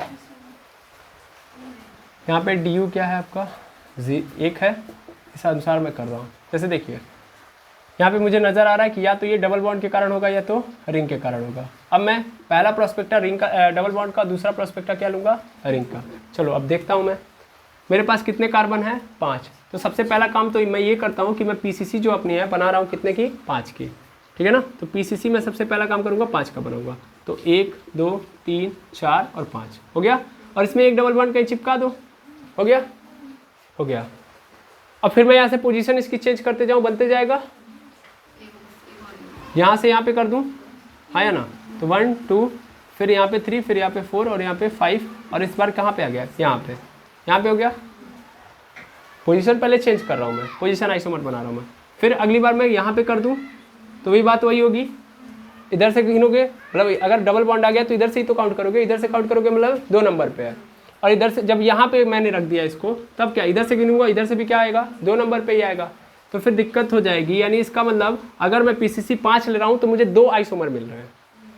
अब मैं पीसीसी कितना ले लूँगा भाई, 4, पीसीसी कितने का ले लूँगा, 4, तो 100% एक कार्बन क्या होगा आपका, सब्स्टिट्यूएंट, है ना, सब्स्टिट्यूएंट एक ले लिया। अब देखो कितना होगा, तो 1 2 3 और यहाँ पे 4 हो गया, यहाँ पे डबल बॉन्ड लगा दिया, और अगली बार कहाँ पे लिया है, यहाँ पे ही ले लूँगा, आया ना। तो एक सब्स्टिट्यूएंट हो गया मेरे पास, अरे हाँ ना बोलिए, ठीक। तो ये वाला हो गया। अब दूसरा तरीका क्या, मैं इसको उधर उठा के इधर भी कर सकता हूँ, यहाँ पे कर देता हूँ 1 2, और यहाँ पे देखिएगा यहाँ पे डबल बॉन्ड, और फिर अगली बार मैंने यहाँ पे लगा दिया, बन सकता है। नाम में चेंज आ रहा है ना भाई। यहाँ पे क्या मिलेगा आपको, इधर से काउंटिंग करोगे 1 पे इन मिल रहा है और 3 पे क्या मिल रहा है आपको, मेथिल। यहाँ पे 1 पे इन मिल रहा है और 2 पे क्या मिल जा रहा है, मेथिल। अब मैं क्या उठा के और पीछे कर सकता हूँ, और पीछे कर सकता हूँ। यहाँ पे करने से क्या फ़ायदा होगा सर, वो तो आ जाएगा पीसीसी के अंदर, वो 5 बन जाएगा पीसीसी। अगली बार मैं यहाँ पे कर दे रहा हूँ, यहाँ पे करने से कोई फ़ायदा होगा, फिर पीसीसी का पार्ट हो जाएगा। तो कोई और तरीका, हाँ। अब अगली बार मैं डबल बॉन्ड को क्या कर दूँ, हटा दूँ, यानी अगली बार मैं डबल बॉन्ड को हटा के यहाँ पे रख सकता हूँ, रख दिया। अब यहाँ पे क्या होगा, यहाँ पे रह सकता है। फिर इसी स्टेज में फिर से हो सकता है यहाँ पे C डबल बॉन्ड C और यहाँ पे आ जाएगा, हो जाएगा? तो भी हो जाएगा कि नहीं हो जाएगा? हाँ, कैसे सेम होगा? यहाँ पे काउंटिंग किधर से करोगी? अगर इधर से कर रही हो काउंटिंग तो 1 2 पहले आएगा, इधर से 1 2, लेकिन यहाँ पे IUPAC नेम में पोजीशन चेंज हो जाएगी अगर मैं इधर से कर रहा हूँ। भाई इसका तो दिक्कत नहीं है, लेकिन एक बात समझना, यहाँ पे जो लिखा गया वो ज़रूरी है समझना। आप समझिए पहले एक बात बताइए कि अगर मैं देखता हूँ कि मल्टीपल बॉन्ड की पोजीशन सेम है तो उस कंडीशन में किस पे फोकस करता हूँ? सब्स्टिट्यूएंट के पोजीशन पे। तब मैं नंबरिंग किधर से करूँगा? इधर से। अच्छा, मैंने चिपका दिया यहाँ पे, तब मैं इधर से करूँगा, तब तो ये सेम हो गया ना, पोजीशन चेंज हो जाएगी। देखिए ये सब चीज़ें छोटी छोटी IUPAC की आपको याद रखनी पड़ेंगी, यानी ये स्ट्रक्चर नहीं डिफाइन किया जा सकता। तो इसका मतलब इससे कितने बने? 2 यहाँ पे 2 यहाँ पे, 4 हो गए। और चेंज ला सकता हूँ मैं, बिल्कुल। यहाँ से मैं PCC को हटा सकता हूँ, PCC को हटाऊँ मतलब PCC 3 बना देता हूँ मैं, और सब्स्टिट्यूएंट कितने का बनाऊँगा? 2 का। अब देखूँ मैं तो 1 2 3, यहाँ पे डबल बॉन्ड और यहाँ पे 1 2। पॉसिबल है? पॉसिबल है ये? PCC 3 का है ना, PCC हम भी समझ रहे हैं, मैं ये बता रहा हूँ कि पॉसिबल है कि नहीं है। हमको भी पता है कि क्या करना है, हम आपसे पूछ रहे हैं। ये नहीं ना बन सकता, नहीं बन सकता, ये मैं समझा रहा हूँ। वो ऐसे नहीं कर सकते हम। हाँ ये कर सकते हैं हम, एक यहाँ डाल सकते हैं, एक यहाँ डाल सकते हैं, तो बन जाएगा। अब मैं इस डबल बॉन्ड की पोजीशन को चेंज कर दूँ, तब डबल बॉन्ड के पोजीशन को चेंज कर दूँ तब कोई दिक्कत नहीं होगी, क्योंकि अगर डबल बॉन्ड को उठा के यहाँ भी कर दिया तो भी क्या होगा? सेम ही होगा। तो इसका मतलब अगर मैं PCC 3 की रख रहा हूँ तो मेरे पास कितना बन रहा है? 1। अब PCC 2 की कर दूँ मैं? PCC 2 की कर सकता हूँ मैं? PCC 2 की करके चेक करता हूँ मैं। यहाँ पे डबल बॉन्ड लगा दिया और यहाँ पे 1 2 और यहाँ पे क्या हो जाएगा आपका 1। ऐसा पॉसिबल है? नहीं है। तो इसका मतलब टोटल कितने मिले हमको? 5। यानी इस अनुसार देखा जाए तो जब मैं डबल बॉन्ड को लेके चलूँ तो स्ट्रक्चरल आइसोमर मुझे कितने मिले हैं? 5। अब रिंग के केस में देख लिया जाए, मैं मिटा दे रहा हूँ, आप समझ गए होंगे। जब मैं डबल बॉन्ड लेके चल रहा हूँ तो 5 मिल गया, इसका मतलब यहाँ पे मिल गया मुझे डबल बॉन्ड के अनुसार 5। रिंग के अनुसार चेक किया जाए तो रिंग के अनुसार मतलब क्या होगा? साइक्लो एल्केन ही बनेगा, क्योंकि DU तो एक ही है ना। अब ऐसा नहीं कि इसके बीच में भी एक डबल बॉन्ड लगा दो, क्योंकि तब DU 2 हो जाएगा। तो यहाँ पे देखिए 1 2 3 4 और ये क्या हो गया? 5। सबसे पहला तो यही बनेगा। अब इस स्ट्रक्चर के अंदर देखो तो इसमें भी PCC कितना है आपका? 5 है। फिर से चेंज करते जाओ, PCC कितने की बना लो? 4। PCC 4 की बनाओ, 4 की बनाओ तो एक सब्स्टिट्यूएंट हो जाएगा। एक सब्स्टिट्यूएंट यहाँ पे लगा सकता हूँ, है ना? यहाँ पे लगा दूँ तो चेंज हो जाएगा, यहाँ पे लगा दूँ तो चेंज, यहाँ पे नहीं। तो इसका मतलब यही बनेगा। अब मैं कितने की बनाऊँगा? 3 की। PCC कितने की बन गई? 3। अब मेरे पास कितने बचे हैं? 2 सब्स्टिट्यूएंट है। एक यहाँ पे लगा दो, मतलब चलो दोनों यहीं पे लगा दो, हो जाएगा। इसी तरीके से ऐसा ही देखो, एक यहाँ पे लगा दो, एक यहाँ पे लगा दो, चलेगा? अच्छा, ऐसे ही मैं क्या कर रहा हूँ, इसमें ले रहा हूँ एक यहाँ पे और एक यहाँ पे, तो सर ये दोनों सेम हो जाएंगे, क्योंकि ध्यान से देखिए तो इसके रिस्पेक्ट में मेटा है और इधर भी ये क्या है? मेटा है। तो नाम लिखते वक्त मेटा ही होगा, चेंज होगा ही नहीं। अच्छा, अगले कंडीशन में आऊँ मैं तो यहीं पे मैं दोनों लगा दूँ, है ना? तो यहीं पे मैं क्या कर रहा हूँ? दोनों लगा दे रहा हूँ, ठीक है? हो जाएगा? क्लियर है? आई थिंक कॉन्सेप्ट आपको समझ में आ गया होगा। किसी को कोई समस्या होना भी नहीं चाहिए। तो रिंग के केस में कितने बने? 1 2 3 4 और यहाँ पे भी 5। तो रिंग के केस में भी 5 और डबल बॉन्ड के केस में भी 5। टोटल कितने हो गए? 10। ठीक है, टोटल कितने हो गए? 10। लेकिन ध्यान देंगे डबल बॉन्ड के केस में 5 और रिंग के केस में 5। अगर मैं C5H10 को साइक्लोएल्केन मान रहा हूँ, ठीक है, तब 5 होंगे उसके। और अगर मैं क्या मान रहा हूँ? 5 होंगे। ओपन मानूंगा तो मैं 5। आई थिंक ये कॉन्सेप्ट समझ में आ गया होगा। अब ऐसे ही और आगे देखा जाए, अगला नंबर C4H9Cl, इसको देखा जाए तो सबसे पहले इसका DU देखो, ड्यू क्या है इसका 4, 4 में 1 जोड़ दिया 5 हो गया। यहाँ पे 9 है, 9 के साथ हाइड्रोजन जुड़ता है, हाइड्रोजन है यहाँ पे एक बार क्लोरीन, तो यानी 9 1 क्या हो गया 10, 10 मतलब 5 इधर था 10 यहाँ पे, 10/2, 10/2 मतलब 5, 5 - 5 क्या आ गया 0, आप निकालिएगा। ठीक है, ड्यू क्या आ गया 0, दैट मीन्स यहाँ पे सीधा मतलब है कि यहाँ पे रिंग नहीं है, यहाँ पे सिंगल कहानी चल रही है, सिंगल कहानी चल रही है। तो इसका मतलब क्या होगा 1 2 3 4 कार्बन है और इनके साथ क्लोरीन क्या हुआ है जुड़ा हुआ है। हाइड्रोजन से तो हमारा लेना देना है नहीं, हम सिंपल क्लोरीन को देखेंगे। अब देखिए क्लोरीन ऐसे जुड़ा हो सकता है, तो पहला जब मैं पीसीसी अपना पूरा 4 मान रहा हूँ, फुल 4 मान रहा हूँ, है ना, चारों को पीसीसी में मैंने ले लिया, तो फिर क्लोरीन यहाँ पे है, तो पहला स्ट्रक्चर तो ये बन सकता है।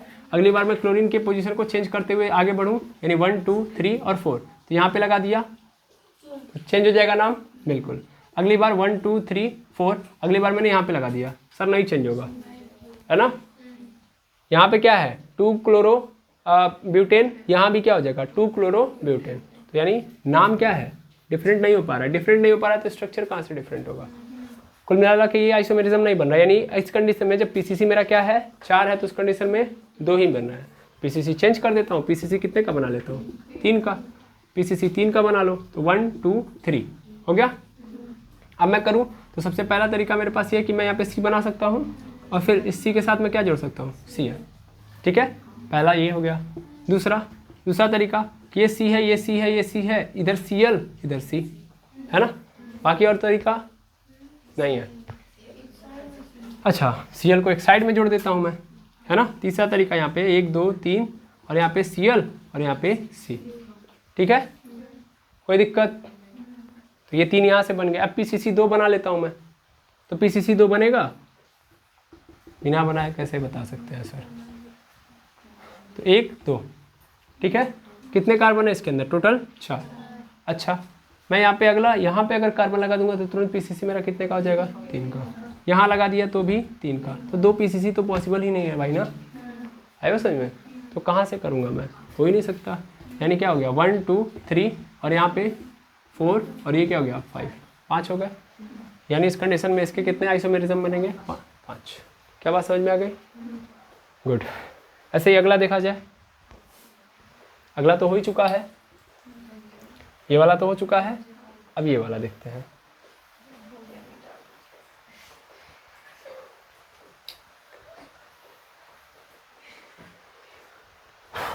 अब इसमें देखते हैं C7H8O, देखा है ना, ये कह रहा है बेंजोनॉइड के लिए, बेंजीन की बात कर रहा है, ओके।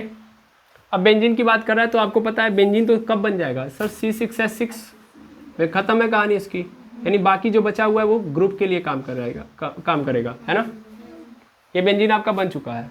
अब इस बेंजीन में क्या बच चुका है, C6H6 मेरा खत्म हो चुका है, एक बच चुका है कार्बन, एक कार्बन बच चुका है और 2 हाइड्रोजन और 1 ऑक्सीजन, यही तो हुआ है। C7H8O में 2 6 तो आपने हाइड्रोजन यूज कर लिए हैं ना बेंजीन बनाने में, तो इसका मतलब मेरे पास बच चुका है CH2O। अब मैं कहाँ चिपकाऊँ, तो याद रखिएगा जहाँ पे भी मैं चिपकाऊंगा यहाँ पे वहाँ का हाइड्रोजन फ्री हो जाएगा। यहाँ पे चिपकाऊंगा तो यहाँ के हाइड्रोजन की जगह पे ये हाइड्रोजन किसके पास चलाएगा, इनके पास। अरे भाई सिंपल समझो, ये एक्सिस मतलब क्या है, अपने आप को फिक्स करके बैठा हुआ है। अब मैं अगर किसी को ऐड करना चाहूँगा तो हाइड्रोजन को हटाऊंगा तभी तो आएगा, समझ पा रहे हो। तो इसका मतलब मुझे हाइड्रोजन को रिप्लेस करना पड़ेगा। कुल मिला मैं अगर देखूँगा, अगर मैं कनेक्ट करना चाहता हूँ तो मेरे पास 3 हाइड्रोजन है, 1 कार्बन है, 1 ऑक्सीजन है, ठीक है। ज़्यादा दिमाग लगाने की ज़रूरत नहीं है, सिंपल है ये, क्योंकि भाई इसके साथ मैं कनेक्ट करूँगा तो वहाँ का हाइड्रोजन निकालूंगा और वो हाइड्रोजन हटा थोड़ी ना दूंगा, उसको रखूँगा ना अपने पास, सिंपल। तो मान लो मैं यहाँ पे CH3 को कनेक्ट कर रहा हूँ, ठीक है, CH3 को कनेक्ट कर रहा हूँ और यहाँ पे मेरा क्या है O कनेक्टेड है, हो सकता है, पॉसिबल है, तो पॉसिबल नहीं है ना, O के साथ हम नहीं ना कर सकते, ठीक है, कोई बात नहीं। यहाँ पे मैं ये कर सकता था कि O के साथ CH3 को ऐड कर सकता था, ये बन जाएगा बिल्कुल। अच्छा अगली बार मैं देखूँ तो अगली बार मैं इसी बेंजीन के अंदर कुछ और चेंजेस लाता हूँ, जैसे समझिएगा, जैसे ये है, मैं यहाँ पे OH बना सकता हूँ, है ना, OH। यहाँ पे क्या हो जाएगा आपका CH2, अब आपके मन में फिर क्वेश्चन उठा कि ऐसा पॉसिबल नहीं है, CH3 होना चाहिए क्योंकि कार्बन के अंदर क्या होना चाहिए, कम से कम 3 कार्बन होगा तभी काम बनेगा। यहाँ पे तो 2 ही हाइड्रोजन है, मतलब 2 हाइड्रोजन है तो फिर सॉरी 1 कार्बन को 3 हाइड्रोजन चाहिए तभी तो कंप्लीट करवा पाएगा। तो ऐसा तो यहाँ पे पॉसिबल नज़र नहीं आ रहा है। इस अनुसार देखूँ तब तो मेरा कुछ बनने वाला है ही नहीं, एक ही स्ट्रक्चर बनेगा। अगर हम इस पॉइंट ऑफ व्यू पे देखें तो फिर आपका कोई एक्स्ट्रा बनने वाला नहीं है ना। ठीक है, चलिए इस अनुसार देख लीजिए, एक बार पुनः देख लीजिए, अच्छे से देख लीजिए, क्योंकि बन जाएगा तो फिर समस्या हो जाएगी। बनेगा नहीं, चलिए ठीक है, मैं इस स्ट्रक्चर को यहीं पे रोकूंगा जब तक मैं लास्ट वाला कर रहा हूँ। ठीक है, जैसे मेरे पास है C6H10, क्यों रोका हुआ तब तक सोचते रहिएगा, आधा दिमाग किधर आधा दिमाग उधर। ठीक है, ओनली एल्काइन के लिए है, बोल दिया कि एल्काइन के लिए है। सबसे पहले क्या निकालो, DU। देखो बेंजोनाइड के केस में नहीं निकाला मैंने, मुझे पता है ना कि बेंजीन आएगा, बाकी मैंने हटा लिया। लेकिन जब नॉर्मल हमको दे दिया तो हमको सिंपल क्या करना चाहिए, DU निकालोगे तो 100% यहाँ पे आने वाला है कुछ ना कुछ, क्योंकि यहाँ पे एल्काइन बोल चुका है। तो पहली बात तो 6 कार्बन है तो 6, एक जोड़ दिया 7 हो गया, यहाँ पे 10 है, 10 में 2 से भाग दे दूंगा तो क्या हो जाएगा 5, तो 7 में से 5 चला गया 2, एंड DU क्या हो गया मेरे पास 2 होने का क्या कारण हो सकता है, 2 होने के कई सारे कारण होंगे, 2 होने के कई सारे कारण होंगे। सबसे पहला हो सकता है डबल बॉन्ड 2 बार आया हो, है ना, हो सकता है ट्रिपल बॉन्ड आया हो सकता है एक रिंग हो और उस रिंग के अंदर डबल बॉन्ड हो, है ना, हो सकता है एक रिंग से कई सारा मतलब एक और रिंग जुड़ा हो, है ना, 2 रिंग हो गए तो भी DU क्या होगा, ये होगा कि नहीं होगा। तो इसका मतलब 4 केसेस बन रहे हैं। इसने बोला इन चारों को नहीं लेना है बेटा, एल्काइन को लेना है, यानी ये नहीं देख सकता मैं, ये नहीं ले सकता मैं, ये ले सकता हूँ, नहीं ले सकता, ये भी नहीं ले सकता, सिर्फ और सिर्फ ये ले लूँगा। ओके, पर क्या सपोज करो कि एक रिंग है उसके अंदर ट्रिपल बॉन्ड आ जाए तो DU 2 ही होगा। एक रिंग है और इसके अंदर मैंने ऐसे ट्रिपल बॉन्ड बना दिया, नहीं बनेगा। ये कार्बन इसके साथ अरे ऐसे कैसे 3 लगाने पे नहीं बनेगा, मतलब मैं ये पूछ रहा हूँ इसका DU 2 होगा कि 3 होगा, बताइए। DU 3 होगा तब जाके होगा। मेरे पास DU क्या है 2 है, मुझे इसने पहले ही बोल दिया कि एल्काइन वाली स्थिति लेना है बेटा, यानी ये वाली स्थिति। ठीक है, अब ये वाली स्थिति लूंगा तो मैं रिंग तो नहीं ले सकता, रिंग के साथ डबल बॉन्ड भी नहीं ले सकता, रिंग प्लस रिंग भी नहीं ले सकता, और डबल बॉन्ड भी नहीं ले सकता, सिर्फ ट्रिपल बॉन्ड लेना है, और इसका मतलब तब ओपन होगा, है ना, बात खत्म, क्लियर है। चलो बनाते हैं हम लोग। अगर हम ट्रिपल बॉन्ड के केस में कितना है भाई, 6 है, तो 6 अगर देखूँ मैं तो 1 2 3 4 5 और यहाँ पे 6, एक ट्रिपल बॉन्ड लगा दो, काम खत्म, सिंपल बॉन्ड बन गया। सॉरी, यहाँ पे देखेंगे हम लोग 1 2 3 4 5, 1 2 3 4 5 और यहाँ पे 6, अगली बार ट्रिपल बॉन्ड यहाँ पे। ठीक है, फ्लैश लाइट ऑफ करिए इसका। फिर अगली बार क्या करूँगा, 1 2 3 4 5 और 6, इस ट्रिपल बॉन्ड को शिफ्ट कर दिया यहाँ पे, हो गया। 3 स्ट्रक्चर तो नॉर्मली बन जा रहे हैं। चौथे स्ट्रक्चर की बात करूँ तो अभी मैं थोड़ा सा भी खिसकाऊंगा तो काम नहीं चलेगा, क्योंकि फिर से पुराने पोजीशन पे चला जाएगा, मतलब IPSC तो सेम हो जाएगी, दिख रहा है आपको। अब मैं चौथा स्ट्रक्चर बनाऊंगा तो अगली बार मैं PCC, पहली बात तो PCC इन तीनों के अंदर मैंने क्या रखा, PCC पूरा का पूरा रखा, यानी 6 के 6 रखे। अब PCC चेंज करो, PCC कितने की बनाओ, 5 की, तो 1 2 3 4 और 5 हो गया, 1 2 3 4 5 हो गया। अब यहाँ पे ट्रिपल बॉन्ड डालो और एक क्या लगा लो, एक लगा लो तुम सब्स्टिट्यूएंट, कर लिया। अगली बार 5वां स्ट्रक्चर, सब्स्टिट्यूएंट को खिसकाते जाओ, 1 2 3 और यहाँ पे 4 और यहाँ पे 5 हो गया। अगली बार यहाँ पे ट्रिपल बॉन्ड लगा, अगली बार यहाँ पे आ गया। अब मैं क्या खिसका के इधर कर सकता हूँ, काहे नहीं कर सकता, मैं बिल्कुल कर सकता हूँ, नाम तो चेंज होगा ना भाई। तो 1 2 3 अगली बार मैंने कहाँ पे लगा दिया, सॉरी यहाँ पे लगा दिया C को, है ना, और ट्रिपल बॉन्ड कहाँ लगाया, आगे ही लगाया। अगली बार और खिसकाओ, 1 2 3 और क्या बोलते हैं 1 2 3 4 5, यहाँ पे ट्रिपल बॉन्ड लगा है, अगली बार C को यहाँ खिसका लिया, जो यहाँ पे खिसका, ये तो PCC का पार्ट हो गया, PCC मेरी 6 हो जाएगी, तो ये मेरा स्ट्रक्चर नहीं बन सकता, यानी 6 तक ही पॉसिबल है ना। यानी जब मैं हाँ बिल्कुल, अभी PCC मतलब मैं बॉन्ड को जब पहले नंबर पे रखा हूँ तो मेरा PCC कितना क्या बोलते हैं, कितने आइसोमर्स नज़र आ रहे हैं, 3। अब बॉन्ड को भी खिसका सकते हो, है ना। बॉन्ड को खिसकाओ, तो बॉन्ड को खिसकाऊंगा तो 1 2 3 4 5, 1 2 3 4 5, अगली बार कहाँ लगा दिया, यहाँ पे, और मेरा जो क्या है सब्स्टिट्यूएंट है यहाँ पे है। फिर मैं क्या कर सकता हूँ, यहाँ से खिसका के यहाँ पे लगा सकता हूँ, फिर यहाँ पे लगा सकता हूँ, है ना। तो यानी यहाँ से भी कितने बनेंगे, 3, यहाँ से भी 3 बन जाएंगे। अब एज्यूम करते हैं फटाफट, है ना, 7 8 9 हो जाएंगे, 10, ये 7 ये हो गया। अगली बार फिर यहाँ पे लगा दूंगा, यहाँ पे लगा दूंगा, टोटल कितने हो गया हैं, 9 होंगे ना। साहब बना लेते हैं, आप कंफ्यूज हो जा रहे हैं। 1 2 फिर 3 यहाँ पे, 4 यहाँ पे, 5 कितने नंबर पे है, दूसरे नंबर पे है, 2 और 3 यानी यहाँ पे है ना। अगली बार मैंने इस सी को कहाँ कन्वर्ट कर दिया, यहाँ पे, ठीक है, तो नाम चेंज हो जाएगा। अगली बार मैं इस सी को यहाँ पे कन्वर्ट कर दूंगा, तो सी सी, यहाँ पे भी क्या होगा आपका ट्रिपल बॉन्ड, फिर सी, और यहाँ पे क्या हो जाएगा, इस बार यहाँ पे लग जाएगा, सॉरी यहाँ पे लग जाएगा, ठीक है। तो यहाँ पे 9 हो गए।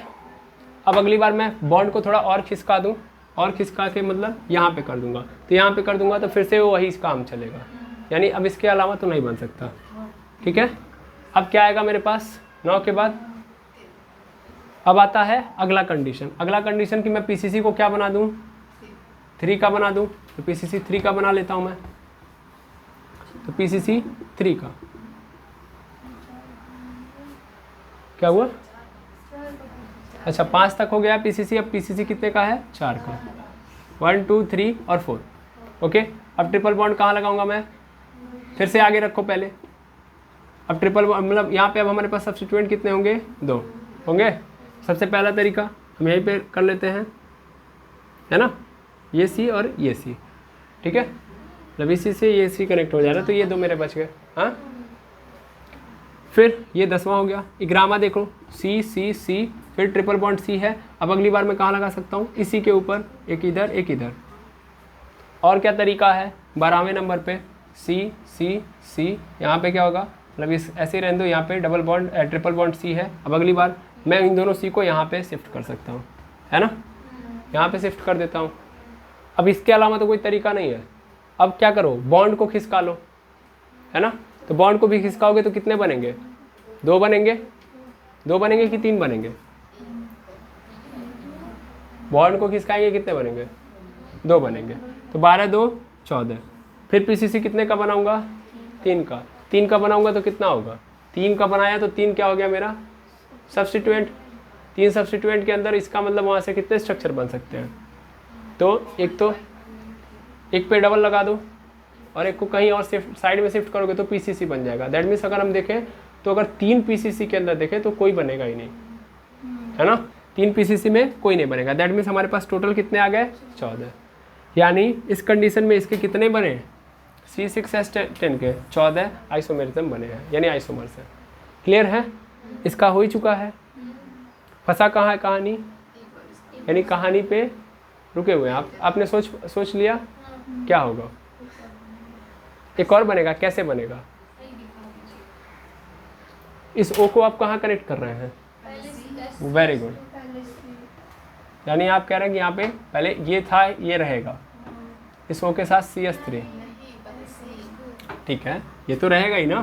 फिर उसके बाद CS2, उसके बाद OH, यही कह रहे हैं, है ना, 2 बन रहे हैं आपके। अच्छा चलिए फिर हम नेक्स्ट देखते हैं, मैं आपको समझा। तो अभी थोड़ा सा और इसके अंदर हम दिमाग लगाते हैं, और वो दिमाग ध्यान से सुनिएगा, अब दिमाग सुनिएगा नहीं समझिएगा। ये तो आप लोगों ने कर लिया, सब कुछ कर लिया, फंसा है मैटर यहाँ पे, इसको देखिए कैसे। जैसा कि आप लोगों ने बताया अभी जस्ट कि अगर मैं यहाँ पे इस स्ट्रक्चर के अंदर इसी स्ट्रक्चर को देखते हैं, ये सब दोनों के दोनों सही है, इसमें कोई दुविधा नहीं है, इसके बाद हम करेंगे ही नहीं फिलहाल में जो आपकी कन्फ्यूज़न है। जैसे कि मैंने बोला था यहाँ पे OH लगा के मैं यहाँ पे CS2 लगा देता हूँ, तो आपने कहा था क्या है, गलत है। मैंने आपको पहले भी समझाया है कि भाई जब ये मैं इसके साथ कनेक्ट करूँगा तो यहाँ का हाइड्रोजन निकलेगा। मेरे पास ऑलरेडी कितना है, मेरे पास ऑलरेडी CS3O है। जब मैं एक साथ कनेक्ट करूँगा, इसको भी अगर मैं 2 ग्रुप के अंदर तोड़ दूँ तो CS2 और OH जाएगा। अब जब ये मेरे पास ऐसे है CS2O है, इसको भी हटाओ, ठीक है ना, CH2O है, इतना ही तो बचा है, क्योंकि C6H6 तो हो चुका है। मेरे पास बचा हुआ क्या था, CH2O। भाई यही है मेरा स्ट्रक्चर। इसमें C6H6 यूज हो चुका है बेंजीन बनाने में। बाकी बचा है मेरे पास CH2O। मैंने इसमें भी अगर तोड़ा इसमें, मतलब CH2 और O अलग अलग किया, तो जिसके साथ ये कनेक्ट होंगे वहाँ का हाइड्रोजन इनके साथ ऐड हो जाएगा। समझ में आया? यानी ये CH2 नहीं रहेगा, यहाँ पे ऑलरेडी CH3 हो जाएगा, क्योंकि वो H किसके साथ आ गया, इसके साथ। कब एग्जिस्ट करेगा, हाँ या ना, यस आर नो? कर सकता है तो कर सकता है तो करवाइए। देखिए सबसे पहला अब स्ट्रक्चर देखिएगा कैसे बनेगा। ये बेंजीन है, इसमें मैंने यहाँ पे OH रखा, यहाँ पे CH3 रख सकता हूँ अलग अलग, है ना। तो इसको नाम देते हैं हम लोग, पहली बात तो ऑर्थो पोजीशन पे है तो ऑर्थो बोलते हैं, और इसका नाम है क्रेसॉल। ठीक है, याद कर लीजिएगा क्योंकि बार बार इसको नहीं बताया जाएगा। ठीक है, इसलिए जो नया आ रहा है इसको अभी तुरंत ख़त्म कर लीजिए। ऐसे ही मान लीजिए अगली बार मैंने क्या किया, इस OH को यहाँ पे रखा, अगली बार इसको यहाँ पे कर दिया, तब क्या होगा, इसके कंडीशन में M पोजीशन पे है तो यानी क्या हो जाएगा, मेटा क्रेसॉल, है ना, M क्रेसॉल। और अगली बार यहाँ पे कर दूँ तब पैरा क्रेसॉल। इसी में बना लेते हैं, यहाँ पे OH और यहाँ पे क्या हो गया आपका CH3, तो ये क्या हो गया, पैरा क्रेसॉल। ठीक है, आया ना। अब मान लीजिए अगली बार मैंने क्या किया, इन तीनों के अलावा ये तीनों तो बन गए आपके, ये 1 2 और 3, 3 बन गए। चौथा देखिएगा,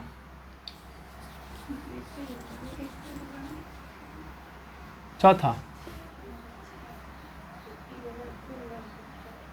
ये यहाँ पे है। अब इसमें मैं OH जोड़ रहा था, यहाँ पे OH, मैं OH ना जोड़ के डायरेक्ट ऐसे कर देता हूँ, CH2OH, CH2OH। तब ये क्या होगा, ये बन सकता है ना स्ट्रक्चर। ऐसे ही एक और स्ट्रक्चर बना सकता हूँ मैं यहाँ पे, कौन सा, देखिए ध्यान से। पहले मैं इन सबको पहले ऐसे बना देता हूँ, देखिए ऐसे है। मैं यहाँ पे क्या कर सकता हूँ, O के साथ CH2, सॉरी O के साथ CH3 ऐड कर सकता हूँ। ठीक है, आया ना। देखिए यहाँ पे क्या हुआ है, यहाँ पे ये हुआ है कि ये 2 हाइड्रोजन कार्बन के साथ जुड़े हुए हैं और एक ऑक्सीजन, मतलब एल्कोहल ग्रुप जुड़ा हुआ है, कुल कहने का अर्थ ये है। और यहाँ पे ऑक्सीजन के साथ क्या जुड़ गया है, मतलब CH3, दैट मीन्स यहाँ पे ईथर ग्रुप है, यहाँ पे एल्कोहल। ठीक है, ये ईथर ग्रुप है। कौन सा ईथर ग्रुप है, ये आपका ईथर है, और ये क्या है आपका एल्कोहल। तो याद रखिएगा इसको हम लोग बोलते हैं एनिसॉल। ठीक है, इसको क्या बोलते हैं, एनिसॉल। और इसको देखिएगा, इसको हम लोग क्या बोलते हैं, बेंजिल अल्कोहल, बेंजिल मेथेनॉल बोल लो, sorry benzyl methanol, benzyl methanol. Clear है, तो ये बेंजिल मेथेनॉल आपका बन जाएगा चौथा। यानी टोटल कितने ग्रुप बन गए भाई, 5, 3 इधर और 4 और 5 यहाँ पे। ठीक है, यानी बेंजीन के कितने हैं, तो टोटल 5 हैं। कब, जब ये वाला पोर्शन होगा, C7H8O वाली कहानी बनेगी, तो उस कंडीशन में आपको कितने मिलेंगे, 5, और पांचों के नाम है, याद बोल सकते हैं, ऑर्थोक्रेसॉल, मेटाक्रेसॉल, पैराक्रेसॉल, एनिसॉल और बेंजील मेथेनॉल। क्लियर है, या डायरेक्ट बेंजील अल्कोहल भी आप बोल सकते हो, कोई दिक्कत नहीं है। तो आई थिंक आपको समझ में आ गया होगा, और अगर आपको समझ में आ गया है तो फिर आप आसानी से किसी का भी स्ट्रक्चरल आइसोमर पता कर सकते हो। ओके, तो आज की क्लास में हम लोगों ने सीख लिया कि किसी भी कैसे किसी मॉलिक्यूलर फार्मूला या कोई ऑर्गेनिक कंपाउंड है उसका हम लोग स्ट्रक्चरल आइसोमर फाइंड आउट करेंगे। अब इतनी बात समझ में आ गई, तो हम नेक्स्ट वीडियो के अंदर स्टार्ट करेंगे अपना स्टीरियो आइसोमर। ठीक है, तो आज के लिए इतना ही, मिलते हैं नेक्स्ट वीडियो के अंदर। Thank you very much हेमर्स।